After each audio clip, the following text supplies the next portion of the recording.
Very good evening. आंनि बे खुद्र Basumatary YouTube चेनेलाव गाबोननिफ्राय हाई स्कुलनि इंराजि साबजेक्टनि मोननै थाखोनि क्लास 9 आरो क्लास 10 नि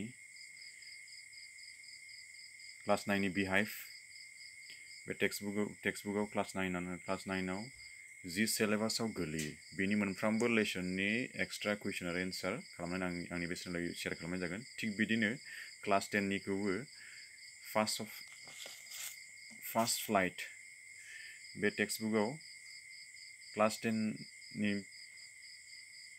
नि फरायसा फरायसुलिफोरनि थाखाय सिलेबासाव जि लेसना गोलैयो बे लेसननि एक्सट्रा कुइसन एन्ड एन्सार आं बानायनानै शेयार खालामनाय जागोन। आरो बेजों लोगोसे आं बुंबावनो नागिरो जे इंलिश ग्रामाराबो जि सिलेबासाव गोलैयो बेखौ जों फारि फारियै सावरायनानै आङो बे आंनि YouTube चेनेलाव शेयार खालामनाय जागोन।